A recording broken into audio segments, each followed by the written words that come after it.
Hi hello അസ്സാം വലൈക്കും. എന്തൊക്കെ വിശേഷം? എല്ലാവർക്കും സുഖമല്ലേ? അപ്പം നമുക്ക് ഡേ ലൈഫും കാര്യങ്ങളും ഒന്നും അല്ല കേട്ടോ, എന്നൊരു ഫുഡ് ഉണ്ടാക്കുന്ന വീഡിയോ ആണ്. അപ്പം ഇന്ന് മക്രോണിയാണ്, ചിക്കൻ മക്രോണി. അപ്പോൾ അടിപൊളിയായിട്ട് ചിക്കൻ പൊരിച്ചിട്ട് എങ്ങനെ ഉണ്ടാക്കാൻ നോക്കട്ടോ. അപ്പോൾ സവാള, തക്കാളി, ഇഞ്ചി, വെളുത്തുള്ളി, പച്ചമുളക്, കറിവേപ്പില, മല്ലിച്ചപ്പ്, പുതിനയില, ആ സാമാനങ്ങളൊക്കെ വേണം കേട്ടോ. നമ്മൾ ബിരിയാണിക്ക് എടുക്കൂലേ അതേപോലെ തന്നെ അതുപോലൊരു മസാല ഉണ്ടാക്കാം നമുക്ക്.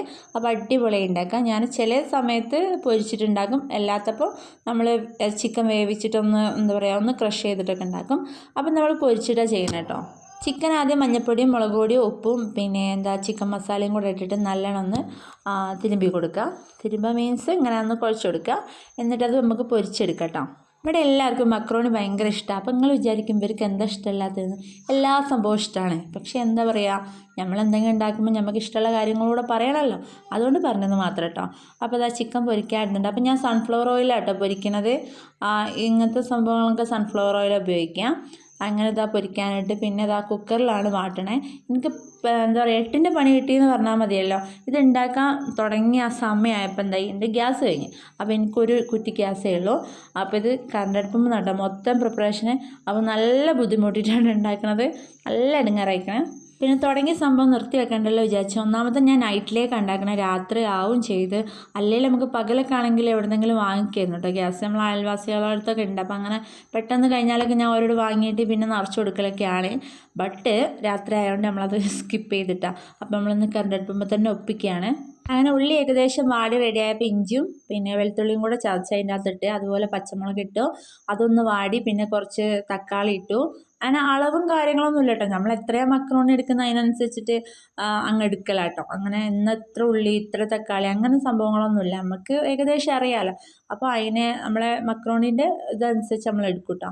അങ്ങനെ തക്കാളി ഒന്ന് വാടി റെഡിയായപ്പോൾ കുറച്ച് മല്ലിച്ചപ്പും പുതിനച്ചപ്പും കറിവേപ്പിലൊക്കെ ഇട്ട്, പിന്നെ കുറച്ച് പൊടി ഐറ്റംസ്, കുറച്ച് മുളക് പൊടി, കുറച്ച് മഞ്ഞൾപ്പൊടി, ഇത്തിരി ബിരിയാണി മസാല ഇട്ടിട്ടാണ്. എന്നിട്ട് ഇളക്കി. പിന്നെ ഞാൻ ഇതിൽ ഒരു മാഗി ക്യൂബ് ഇടുന്നുണ്ട് കേട്ടോ. ഞാൻ ഇങ്ങനത്തെ അധികം പിന്നെ മക്രോണി ഉണ്ടാക്കുമ്പോൾ മാഗി ക്യൂബ് ഇടലുണ്ട്. അത് മാത്രമേ ഇതിൻ്റെ അകത്ത് എക്സ്ട്രാ വരുന്നുള്ളൂ. പിന്നെ തൈര് ഉണ്ടെങ്കിൽ കുറച്ച് തൈര് ഇട്ടിക്കുക കേട്ടോ. പിന്നെ അതേപോലെ സോസ്, ടൊമാറ്റോ സോസ്, അതും ഇതിലേക്ക് ആഡ് ചെയ്യാം. ടൊമാറ്റോ സോസ് എൻ്റെ അടുത്ത് ഉണ്ട്, പക്ഷേ ഞാൻ ആഡ് ചെയ്യുന്നില്ല, എനിക്ക് അത്ര വലിയ ഇഷ്ടമല്ല. അതുപോലെ തൈര് ഇല്ലാത്തതുകൊണ്ട് നമ്മൾ ആഡ് ചെയ്യുന്നില്ല കേട്ടോ. ഗ്യാസ് ഇല്ലാത്തതുകൊണ്ട് ഒരു സെക്ഷൻ കഴിഞ്ഞ് പിന്നെ അടുത്ത സെക്ഷൻ ഉണ്ടാക്കി അങ്ങനെ പറ്റുള്ളൂ കേട്ടോ. ഗ്യാസ് ആണെങ്കിൽ നമുക്ക് 2 ഗ്യാസ്മിലാക്കിയിട്ടൊക്കെ ചെയ്യാമല്ലോ. ഒന്ന് ഞാൻ ഗ്യാസ്മിൽ മസാല വാട്ടും, എന്നിട്ട് എന്താ പറയുക നമ്മളെ മക്രോണി തിളപ്പിക്കാൻ വേണ്ടിയിട്ട് കറണ്ടടുപ്പുമ്പിൽ വെക്കും. അങ്ങനെയൊക്കെയാണ് ചെയ്യൽ. ഇതിപ്പോൾ ഓരോ സ്റ്റെപ്പായിട്ട് നമ്മൾ ഒക്കെ കറണ്ടടുപ്പുമ്പിൽ തന്നെ ചെയ്യണം. നമ്മളെ വീഡിയോ ആദ്യമായിട്ട് കാണുന്നവരാണ്, സബ് ചെയ്യാത്തവരാണ് സബ് ചെയ്യണം. അതേപോലെ ഇഷ്ടപ്പെട്ടാൽ ലൈക്ക് അടിക്കണം, കമൻസൊക്കെ അറിയിക്കണം കേട്ടോ, ഫീഡ്ബാക്കൊക്കെ അറിയിക്കണേ. അപ്പം ഏകദേശം ഒന്ന് വാടി റെഡി ആയിട്ടുണ്ട്. ഇനി നമ്മൾ പൊരിച്ചത് ഇതിൻ്റെ അകത്തിട്ടിട്ട് കുറച്ച് വെള്ളം ഒഴിച്ചിട്ട് എന്താക്കും, ഒന്ന് വിസിലടിപ്പിക്കും കേട്ടോ, ഒറ്റ വിസിലേ. എന്താ വെച്ചാൽ കുറച്ച് ഒരിത്തിരി വെള്ളം ഉണ്ടെങ്കിൽ ഒന്ന് മക്രോണി ഒന്ന് കുഴഞ്ഞിട്ടുള്ളൂ, അല്ലെങ്കിൽ ഉണങ്ങി പിടിച്ചതുപോലെ ഉണ്ടാവും. അതിന് നമ്മൾ കുറച്ച് വെള്ളം ഒഴിച്ചിട്ട് ഇതൊന്ന് വേവിച്ചെടുക്കുക, ഒറ്റ വിസിൽ വേവിച്ചാൽ മതി. നമ്മൾ നോമ്പിനായിട്ട് അധികം മക്രോണി ഉണ്ടാക്കുക. അങ്ങനെ അല്ലാത്ത സമയത്തൊന്നും അങ്ങനെ എപ്പോഴൊന്നും ഉണ്ടാക്കുകയൊന്നുമില്ല. അപ്പം നോമ്പിനാണ് കൂടുതൽ ഉണ്ടാക്കൽ. ഇത് കുറച്ച് വലിയ ചെമ്പട്ടിയിലൊക്കെ നല്ലോണം വാട്ടി അതിൻ്റെ അകത്ത് തന്നെ നമ്മൾ എന്താ പറയുക ഇത് വേവിച്ചിട്ടിട്ട് ഇളക്കുന്നതും ഇങ്ങനെ നമ്മൾ കുടുസായിട്ടുള്ള ഒരു ഇതിൽ ചെയ്യണതും രണ്ടും വ്യത്യാസമുണ്ട് കേട്ടോ. എന്താ വെച്ചാൽ നമുക്ക് വലിയ പാത്രമാണ്, നല്ല ഇളക്കി റെഡിയാക്കി എടുക്കാമല്ലോ. ഞാനന്ന് ഉപ്പുമാവ് ഉണ്ടാക്കിയ ചെറിയ ചെമ്പട്ടിയില്ലേ, അങ്ങനത്തെ അതിലൊക്കെയാണ് ഇത് ഏറ്റവും നല്ലത്. ഇത് നമ്മൾ ഈ കുക്കറിലാവുമ്പം എന്താ പറയുക വാടാനും എല്ലാത്തിനും ഇടങ്ങാറാട്ടോ. പിന്നെ എന്ന് വെച്ചാൽ ഇന്നിപ്പം ഇതേ നടക്കുള്ളൂ. മസാല വാട്ടിയതിന് ശേഷം മക്രോണി വേവിക്കലാട്ടോ ഏറ്റവും നല്ലത്. എന്നാൽ അത് ചൂടോടെ ആ വെള്ളം ഊറ്റിയ പാട് എന്താക്കുക, ഈ ഇതിൻ്റെ മസാലേൻ്റെ അതിലേക്ക് ഇടാം. നമ്മൾ ആദ്യം മക്രോണി വേവിച്ച് വെക്കുകയാണെങ്കിൽ പിന്നെ നമ്മൾ വെള്ളം ഒഴിച്ചിട്ട് എന്താക്കണം, പിന്നെ ഒന്നുകൂടെ അത് ഉടക്കേണ്ടി വരും. അതെങ്ങനെ ആയാലും നമ്മൾ ഒട്ടിപ്പിടിക്കും. അപ്പോൾ മക്രോണി വേവിക്കുമ്പോൾ അതിൻ്റെ അകത്ത് കുറച്ച് എണ്ണ, എന്തെങ്കിലും ഒരു എണ്ണ ഒഴിക്കുക, ഓയിൽ എന്തെങ്കിലും ഒഴിച്ചിട്ട് ഉപ്പ് ഇട്ടിട്ട് നമ്മൾ വേവിക്കുക. ആ ഓയിൽ ഒഴിച്ചാൽ തമ്മിൽ ഒട്ടാതെ വെക്കാൻ വേണ്ടിയിട്ടാണ് ഇത്തിരി ഓയിലാക്കണത്. അങ്ങനെ വെള്ളമൊക്കെ റെഡി ആയിട്ടുണ്ട്. അങ്ങനെ എൻ്റെ മക്രോണിയൊക്കെ വെന്തിട്ടാണ്. ഇനിയിപ്പോൾ ഇതിലേക്ക് സെറ്റ് ആക്കണം. അപ്പോൾ ഞാൻ കുറച്ച് ഇതിൻ്റെ അകത്ത് ഇട്ട് നോക്കി. അപ്പോൾ പിന്നെ റെഡി ആവില്ല, അതിലെന്തായാലും കൊള്ളൂല.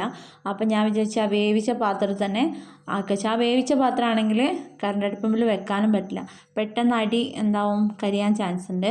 അപ്പോൾ ഞാൻ വലിയ പാത്രത്തിലേക്ക് വെച്ചിട്ടൊന്ന് മിക്സ് ആക്കിയതിന് ശേഷം കുക്കറിൽ വെച്ചിട്ട് ഒന്ന് റെഡിയാക്കി എടുത്തിട്ടോ. അല്ലാതെ ഇപ്പം എന്താ ചെയ്യുക, അതേ ഇപ്പം നടക്കുള്ളൂ. അങ്ങനെ എല്ലാം കൂടെ ഇതാ മിക്സ് ആക്കി എടുക്കുന്നുണ്ട്. ഇത് നമ്മൾ ചെമ്പട്ടിയിലാണെങ്കിൽ അപ്പം തന്നെ മിക്സ് ആക്കുമ്പോൾ ചൂടായി വരും ചെയ്യുമല്ലോ. അപ്പോൾ ഇതിനിപ്പം ചെറിയ പാത്രത്തിലാക്കിയിട്ട് ഇങ്ങനെ ഒന്ന് ചൂടാക്കി എടുക്കണം. എന്നാലും കുഴപ്പമൊന്നുമില്ല, അടിപൊളിയായി കിട്ടിയിട്ടുണ്ട് കേട്ടോ. നല്ല പെർഫെക്റ്റ് ആയിട്ട് തന്നെ കിട്ടിയിട്ടുണ്ട്, കുഴപ്പമൊന്നുമില്ല. അതിനിപ്പോൾ കുറച്ച് മല്ലിച്ചപ്പൊക്കെ അതിൻ്റെ മേലെ കൂടെ ഇട്ട് ഒന്ന് എന്താ പറയുക, ഒരു ഡെക്കറേഷനല്ല, കുറച്ചുകൂടെ ഒരു ടേസ്റ്റും വരും കേട്ടോ. അപ്പം ഇതാ ഓക്കെ ആയിട്ടുണ്ട്, അടിപൊളിയായിട്ടുണ്ട്, നല്ല ടേസ്റ്റാണ് കേട്ടോ. അപ്പോൾ ഇങ്ങനെ എന്താ പറയുക, ഇടയ്ക്ക് ഇങ്ങനെ പൊരിച്ചിട്ടൊക്കെ ഒന്ന് ഉണ്ടാക്കി നോക്കിട്ടോ. നമ്മൾ ബിരിയാണി ഉണ്ടാക്കുന്ന പോലെ മസാല കൂട്ടിയിട്ട് പൊരിച്ചിട്ട് ഇങ്ങനെ ചെയ്ത് നോക്കി നല്ല രസമുണ്ടാവും. അപ്പോൾ ഇന്നത്തെ വീഡിയോ ഇത്രയൊക്കെ ഉള്ളൂ. അപ്പോൾ ഇന്നത്തെ വീഡിയോ എല്ലാവർക്കും ഇഷ്ടപ്പെട്ടെന്ന് വിചാരിക്കുന്നു. അപ്പോൾ അടുത്തൊരു വീഡിയോ ആയിട്ട് വരാം. അപ്പോൾ വീഡിയോ ഇഷ്ടപ്പെട്ടാൽ ലൈക്ക് ചെയ്യാൻ മറക്കരുത്, സബ്സ്ക്രൈബ് ചെയ്യാത്തവരാണ് സബ്സ്ക്രൈബ് ചെയ്യണം. അപ്പോൾ എന്താ അടുത്തൊരു വീഡിയോ ആയിട്ട് വരാം. Tata bye bye, see you, അസ്സലാമു അലൈക്കും.